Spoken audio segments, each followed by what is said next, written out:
got to roll some arms. Didn't have talks, all we had was bombs. All we had was bombs, all we had was on. When I became a team.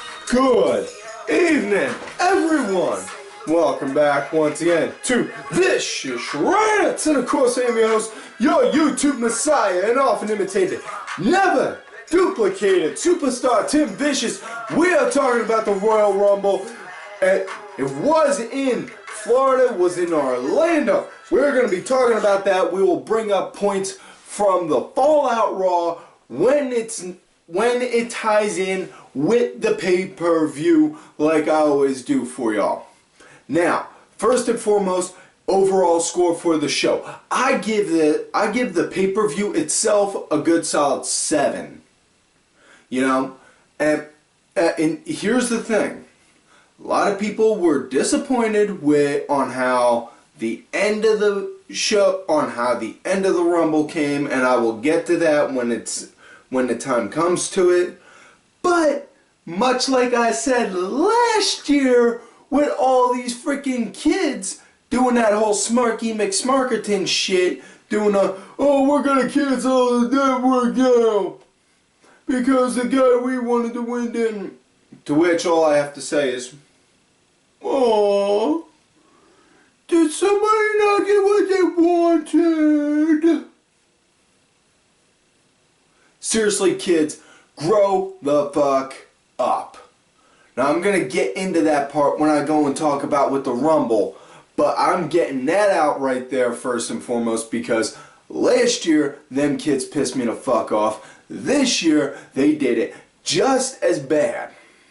Now, that in mind, first things first, talk about with the pre-show match. It was Fatal 4-Way Tag Match with the winning team earning a slot, with those two guys earning a slot in the Rumble later in the night.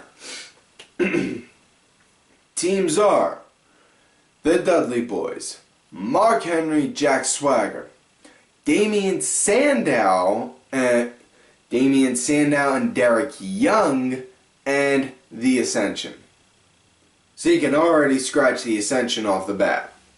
You know, unless they're going to wind up doing like a Warlord and just get knocked out right off bat, but either way, as far as what this goes, you know, I will say this, Sandow, man, he did get one hell of a huge pop. Seeing him come down, and I popped for him too. I didn't mark out, but I popped. Seeing him come out like that, it was good, it was nice. Especially seems like he came out with the robe and he even carried himself like he was still doing the intellectual savior, like, bit like that. Yeah, and this, you know, you said this was a Fatal 4-Way match, but honestly, this was more of a Dudley's versus the Ascension match than with the, it's more than anything. There was the occasional tag out to other team. That was it. But majority of the match was Dudley versus Ascension, which, you know, not knocking the Dudleys and I'm not knocking the Ascension, but given where they're both at hierarchy-wise, you know, that's like having a right out of wrestling school rookie go up against somebody who's been in the business for like 20 plus years. Yeah. Nothing really big to say about with this match, you know. It was a pre-show match. Match wound up coming to an end when Dudley's hit the 3D, Swagger wound up pulling Bubba out of there, and then Mark Henry wound up getting the pin. So yeah. So Henry and Swagger's team wound up getting the win, which was a huge shock. So they got the pin. They're going to be in the Rumble later that night. On with the regular show now, though.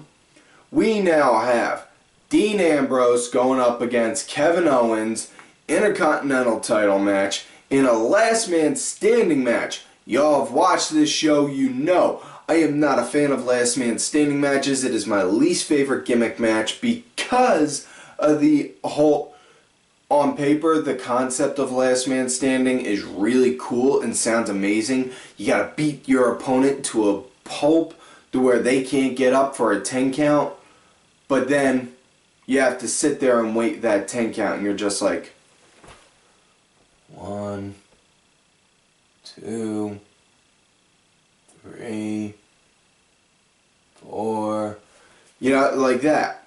But very few cases I have seen last man standing matches that didn't make me feel like that. This is one of those matches. Not as good as what I would say is probably one of the best last man standing matches ever, which was Kevin Steen versus El Generico in La Revenja last man standing. If you have not seen it, after you're done watching this show, please look it up on YouTube or go on Ring of Honor's website, buy the Kevin Steen Hell-Raising DVD. It has that match on there, as well as a shit ton more that Steen did before he signed with WWE. Now that I'm done doing cross-promoting products, you're welcome, by the way, Ollie. You know, on with this match. This was just straight up, right from the bell ringing, just boom, physical, right from the start to finish. It was just non-stop. First big spot that, you know, everyone went ape shit on, Owens doing the cannonball to Ambrose when he was up against the Timekeeper's barricade, and just boom. And the thing about with this, and this is the beauty part, and I was talking to my boy Danny Sunday on this while we were watching the match, saying point blank, and we were both watching, just freaking out the whole time, like, damn, these guys are good. These guys are hurting themselves something fierce. We both had to slap ourselves and go back to reality, like, dude, remember, Ambrose is from CZW. He knows on how to be on the ass end of an ass kicking as well as give an ass kicking, and Kevin Steen is, well, Kevin Owens, he has said himself, when he was Kevin Steen, he is the fucking Antichrist of pro wrestling. So, yeah, these guys know on how to work, and they can tell a story. This was hands down match of the night. You know, this was very good. There was a lot of good storytelling in the match, which is the big thing to look for when you're watching a wrestling match. You know? Because you need... Okay, you can't just have two good technicians go... Having two good technicians going at it is good, but where's the story? What's the story?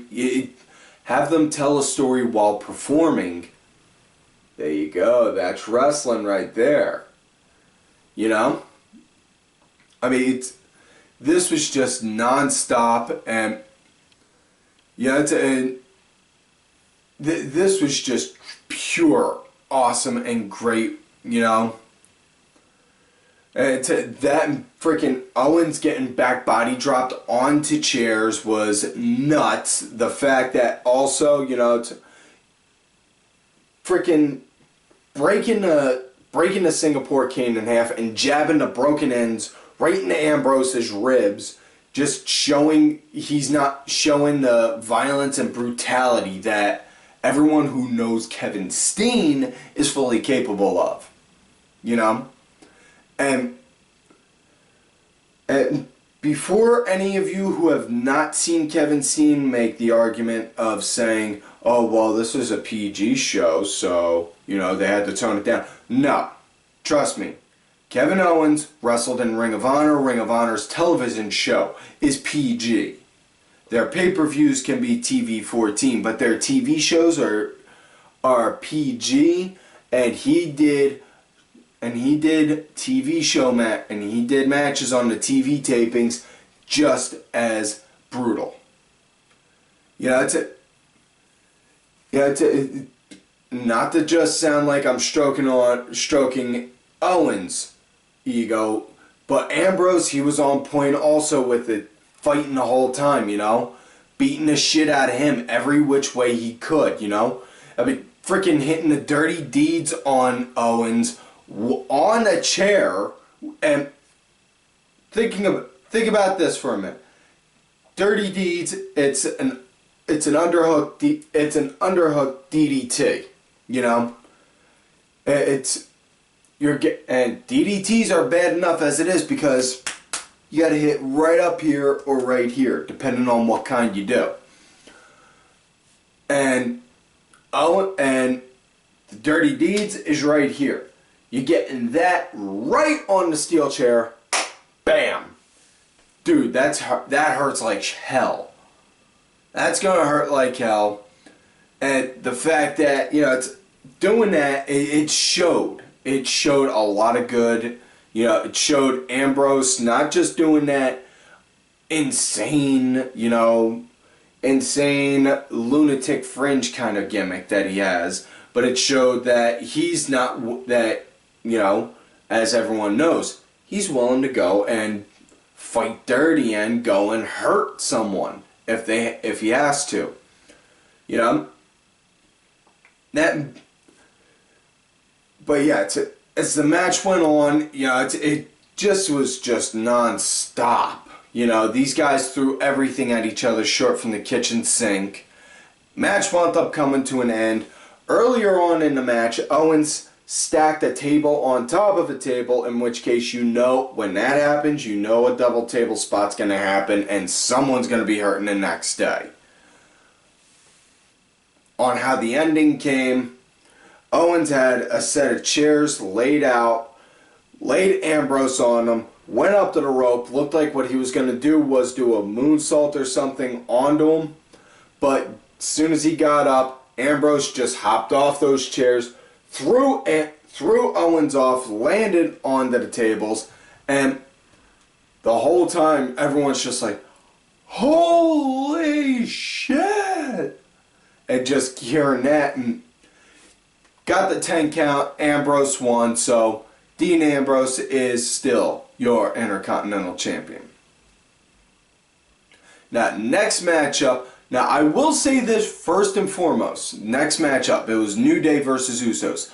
I repeat, was not able to watch this match live at that time when the Rumble happened. I had to watch it literally moments before this taping because I was watching the show on the network through my PlayStation, and the freaking PlayStation network decided to go down for like go down literally from the time that Owens and Ambrose match ended, from the time that this tag team match ended. So I missed that entire match. Thankfully, I was able to catch it Thankfully, I was able to catch it right before we started doing this show. So, moving forward though, on how this came out, New Day came out first, which, you know, this kind of scratched my head because I don't like seeing champions come out first.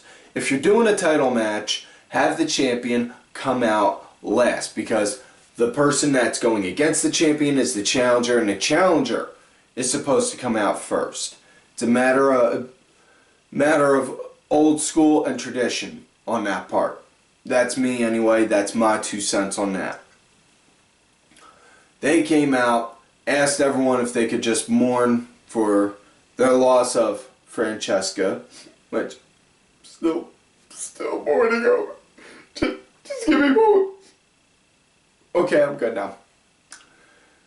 And as they're mourning here, burr, burr, burr, burr, burr, burr, burr, burr, burr, burr, and Woods come out with a new trombone, Francesca too, and Woods and Kofi just say, you have a new one? What about Francesca? Kof, man can't mourn forever. Besides, he has needs, you know. Man has needs. You know, and I just talked about on how they were going to win. And then out come the Usos. Now, again, really am not a fan of the Usos, and the reason, plain and simple. You look over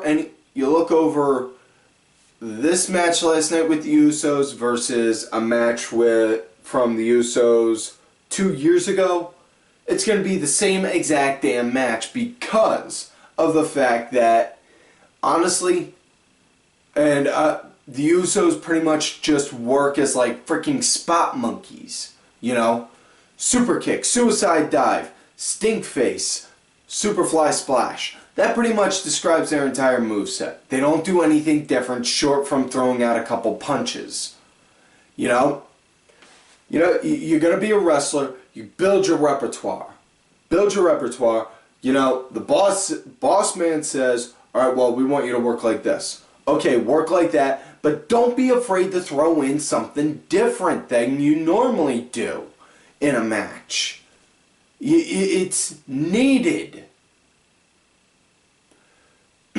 Moving forward, this was a good tag match, you know. Enjoyed it, and definitely enjoyed the fact that Francesca too was out there more than anything, because felt really quiet seeing the last time New Day was wrestling without Francesca there. But digress. This was, you know, the ending was actually a pretty decent chain, you know, but what it was, the Usos were beating the New Day something fierce, and then Uso 2, I believe, had Kofi up for a powerbomb. And Big E, blind tag, didn't notice it. Powerbomb Kofi, went up top to go get, as he's coming, and to go do a superfly splash. And as he's coming down from it, boom, Big E just catches him. Like nothing, like literally, like, boom, catches him like that, and then wham, hits him with a big ending. Gets the 1, 2, 3. You know, honestly, again, I wish I could go more into detail on this like I do with most of my matches. You know, it's just, I only had a short amount of time to review this match. I didn't have you know, unfortunately my producers, not you, Ollie, and not you, Ed, you, Wade, didn't want me to take any notes down on this one, because he said he felt it would be more appropriate if I did a straight shoot on this match. So if you didn't like on how I reviewed this one, don't blame me, blame my producer, Wade. Moving forward. Next matchup, U.S. title rematch, Del Rio versus Kalisto, and this, again, Del Rio coming out first. This is pissing me off here. Why the frig are you doing this with the guys? With having the champions come out first? You know? It made zero sense to me. Now, as far as what this match goes, this was a mild, and I emphasize very much so, mild Lucha Underground. And, you know, this was very much so like a mild Lucha Underground type match. You know, I mean, it was a good Lucha Libre match, but it was nothing compared to the likes of what you would see on Lucha Underground. You know, but that in mind, I'm sorry. Talking faster than I'm thinking. Gotta work on that. Sorry, folks. Moving forward now. As far as what this match goes, Del Rio, he was dominating a very good large portion of it. You know? I mean, Kalisto, he gave a good fight. But, you know, if you looked at it like a scorecard wise, you know, you'd have thought like Del Rio just, damn, he was throwing it out there, something fierce hurting him. You know, just throwing it out there hardcore on Kalisto. And the big thing about with this that confused me more than anything was the fact that they had Kalisto win the title on Monday Night Raw, drop it that Tuesday just to wait a week to get a rematch. And it made zero sense, because if you'd have played it out, if they'd have played it out right, have Kalisto win that Monday and stretch out a feud saying that Del Rio's going to get his rematch at the Rumble, and then just build up saying, like, you know, Del Rio dominating, hurting Kalisto non-stop. That would have worked a lot better, because it would have given Kalisto that scrappy underdog, that scrappy, short little masked underdog feel that they gave Rey Mysterio. And obviously they're making Kalisto the new Rey Mysterio. Just saying. Now with that in mind, you know, that aside, this was a very good match. Always very good match. Really did like it. Match wound up coming to an end when excuse me.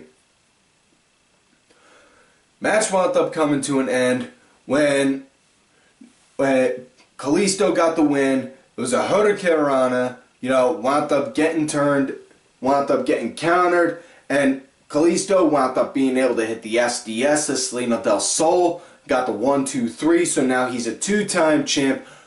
Pray that he actually gets a legit run with the title on this go around, you know? It's desperately needed. Now, this matchup now, next matchup, Becky Lynch versus Charlotte for the Divas title, you know?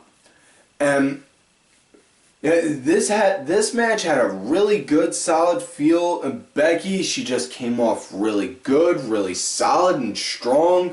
You know, and I know I said before, I was worried that because Becky was being treated like the jobber of the group when they were doing the Paige, Charlotte, Becky group, you know, stable. Yeah, Becky was the one that was constantly, you know, taking the losses, getting the ass kickings, all that. You know, but she's coming off strong now, and she's coming off good. And I definitely am all for that. You know, definitely has nothing to do with the fact that, you know, she's a good Irish girl and I'm a good Irish guy, you know. Moving forward, though.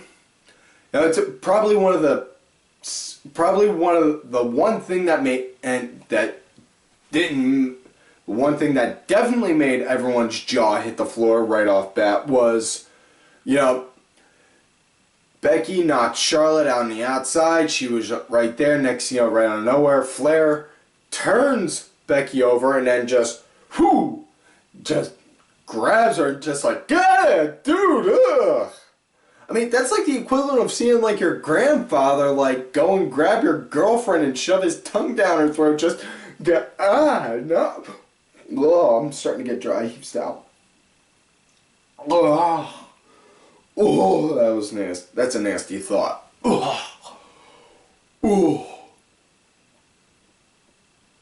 Okay, I'm good now. Yeah. That was definitely a fucked up moment because, you know, just like, holy shit. You know, that aside, you know, right after that, it was when Becky started to lose her momentum. And Charlotte picked up. Yeah, Becky, she showed good submission maneuvering. You know, got a cross arm breaker in. Charlotte went to go reverse it. And Becky actually reversed her reversal into a triangle choke. You know, and you could see that it was a straight triangle choke. You know, and Charlotte, she countered that into a power bomb, you know, which, okay, I'm not going to get mad at the fact that she countered it, just more so, this is good women's wrestling. You know, this is the kind of wrestling that you need if you're going to want to do women's wrestling, you know. And still also stand by the argument, what they should do during the week, you know, to help build up the idea that they're doing this whole women divas revolution thingamahoosit, you know, grab the girls that work local in that area, you know, like they're in Florida, you know, so there's a couple of Florida promotions. Just grab a handful, you know, nothing big, nothing fancy, you know. On TV tapings, just go and have them do a match with, just have them go do a match with somebody, with one of the girls on the main roster. Have the match be good, but have the girl on the main roster win. Makes sense. But, digress. Match wound up coming to an end. Becky wound up locking the disarmor in on Charlotte. Flair yanked off his sport coat, climbed up on the apron, threw it right on Charlotte to where literally, just like that on her, she yanked it off and then got up in Rick's face, started screaming and yelling at him, and then Rick was like, okay, I'm down now. I'm down. Climbed on down, and then Charlotte wound up hitting the spear and got the 1, 2, 3. So, after that, though, they both, Charlotte and Rick, proceeded to go and start stomping a mud hole on Becky. And then out comes Sasha. Oh, yes, one of my beloved future ex-wives. A guy can dream, right? Yeah. So, Sasha came out, started stomping on Becky also, went over with Charlotte, did the whole handshake thing like they did when they were doing the BFFs in NXT, and just as Charlotte's about to walk out of the ring, Sasha grabs her, wham, yanks her down, locks in the bank statement, and then holds up the title. So yeah, obviously now we're leading towards a story with Charlotte and Sasha. Thank you, God. Because definitely seeing Sasha wearing that title and putting that belt to good use. Now, with that in mind, it is now time for the Royal Rumble. Can't really go into detail on the Rumble. It was, you know, trying to call a battle royal is like trying to find a needle in a haystack the size of Texas, really. You got too much action going on. You're going to have a lot of guys in there at one time, and it's hard to really call it. Excuse me. Now, obviously, everyone knew number one was Roman.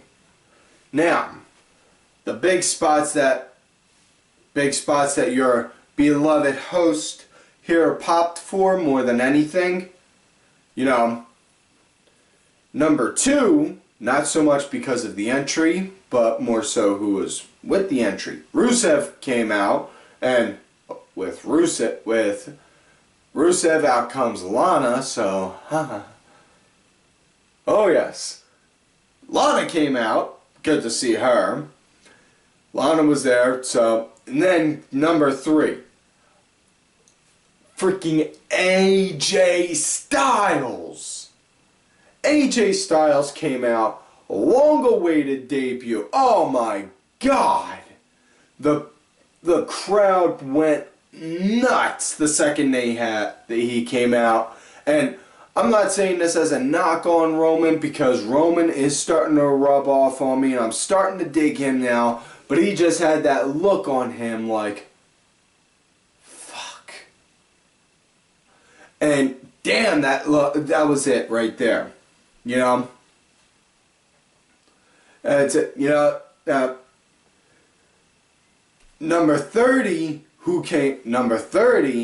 was Triple H, which kind of sort of expected him to, you know. I was also more so expecting him to come out at some other point in time, you know, if not then later on, to pull off some kind of a screw job on Roman, but, you know, I could see this working out a lot better. That said, you know, now to get into more detail on the Rumble itself, you know, it was cool seeing a lot of the guys in there. They didn't do like the surprise, you know, guys that don't work for the company no more coming out to do it, you know, like they've done in the past, where they had like Kevin Nash or the Godfather or the Boogeyman, you know, which I think was a really good thing that they did because of the fact of, you know, one, it shuts up those Smarky McSmarkertons you just want to slap the piss out of, and two, you know, it gives a chance for the real talent to come out and shine. Now, with that said, you know, another one that definitely popped for was freaking Sami Zayn, because, and I've been saying this for a good while, Sami Zayn and Kevin Owens were going to go at it something fierce at the Rumble, you know, and lo and behold, what the hell happened? Kevin Owens came out, started, you know, wasn't clearing house like I thought he would, but he was swinging and fighting hard, you know, and then you hear, oh, oh, oh, oh, oh, oh, and ole, ole, ole, getting chanted up to the heavens themselves. And you just see Kevin Owens, you know, like he's still in the middle of a fight, like, what? Come on, come on. And them two just swinging and fighting each other something fierce. Now, but speaking of Owens, Owens definitely solidified himself as a big-time heel with the fans because Owens eliminated AJ Styles at the Rumble. A lot of people wanted AJ Styles to win. I would have loved AJ Styles to win. I knew he wasn't gonna, though. But, you know, this was really good.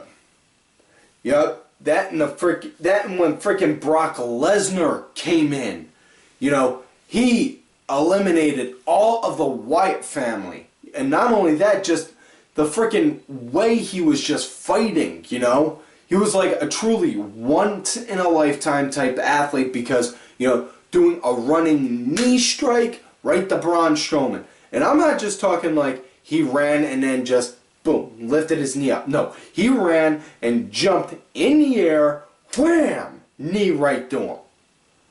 You know, Brock definitely found a way to, like, fuse his MMA and wrestling credentials together to make what he has now, which is great.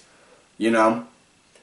Yeah, it's, you know, with that said, Brock got eliminated by the Wyatt family because once, you know, he took out Strowman, Harper, and Rowan.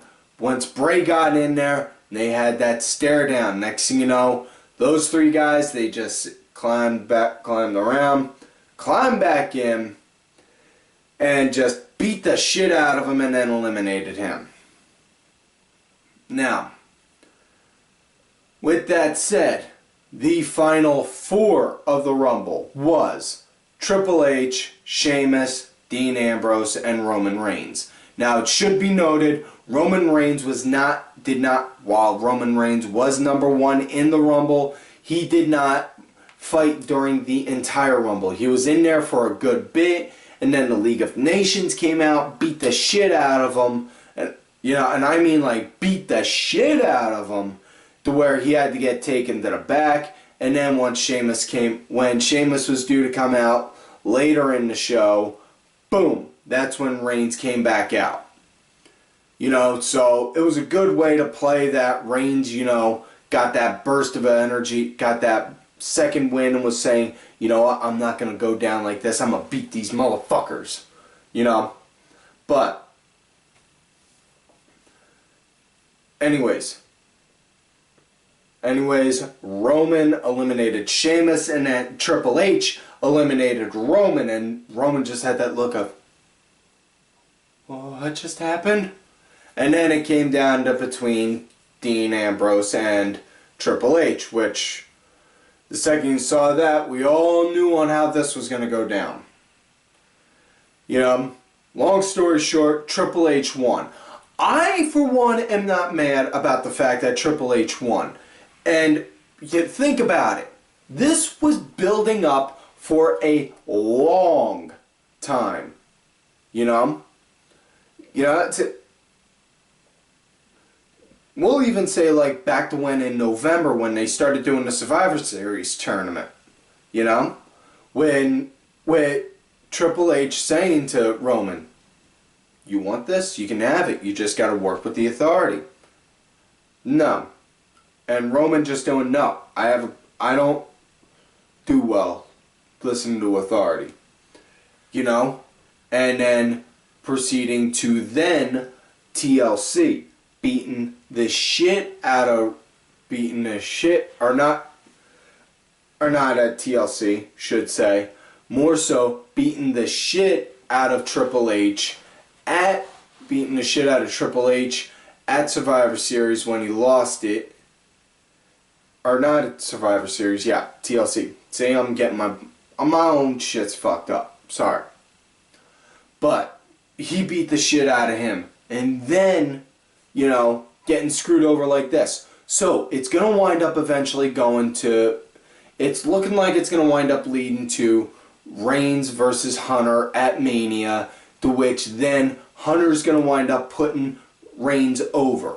And that is not a problem because it's like what I've said before. You have the guard of old usher in the next generation and put them over.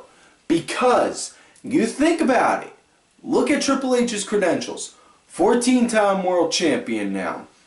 Former King of the Ring. He has held every title and every accolade there is in that company. That is worth holding. And you got this guy who's got the odds stacked against him, you know, doing a one versus all kind of mentality, going up against him. And he wins, then not only does he get the title, but he also has the credentials to say, hey look, I just beat Triple H, who is one of the biggest and baddest dudes in this business. You think you're bad? There's the line. Cross it, son. And that'll work for him. Now, should be noted with Fastlane, they did announce on Monday Night Raw that Fastlane's main event to determine who's going to go against Hunter at Mania will be a triple threat match with Roman Reigns versus Dean Ambrose versus Brock Lesnar. In which case, man, it's going to suck seeing Dean go to Suplex City. You know? More so because from what it's looking like, it's going to look like that we're going to wind up having Brock going against the Wyatts, which, again, no problem with. But more so to the point, want to see on how that plays out. Because that's the thing. A lot of you kids out there, just like you did last year with last year's Rumble, you pissed and moaned and cried on how Roman won, and you didn't bother to let the story play out. You gotta let this story play out. You let it go from now until Mania without bitching or whining once, and I mean just once, on how this story goes. Let a chance to grow and evolve and develop. You don't know on how it's gonna go. For all we know, by this time next week, you know, Hunter could wind up having like a broken hand, God forbid, and then not be able to compete or something, or wind up having to have some kind of, or something go on for the story, you know? Point being, let the story go. Kids these days don't know on how to appreciate a slow build, you know? You know, and I hate to be one of those old heads that go and say back in my day, but honest to God, back in my day, I had to wait an entire year, and I mean an entire fucking year, to see Steve Austin finally beat the shit out of McMahon, and it was worth that wait. Kids these days, they want instant gratification with their wrestling right now. No, that don't work. That don't. That's a damn shame that kids ain't got that kind of appreciation. But anyways, that's it for this week's show, folks. So, like on normal, do not forget to like the video, subscribe to the channel, go back, watch some of the other episodes Look for me on Twitter at Tim Vicious. Make sure you also check out my backup account, Tim_Vicious. Also, I am out there on that Facebook gimmick, Tim Ash.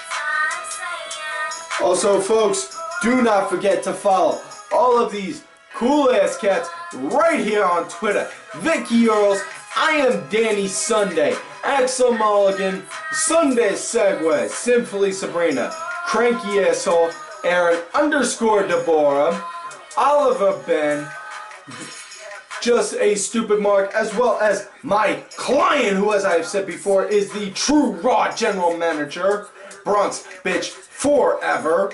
And folks, do not forget to check out the music that was provided for this show, courtesy of my executive producer, Mr. Oliver Ben. His music is on iTunes, Spotify, Xbox. Details on that are in the description box below. Also, don't be afraid to leave me a comment. And folks, like I always tell you, you love me great, you hate me, fuck you.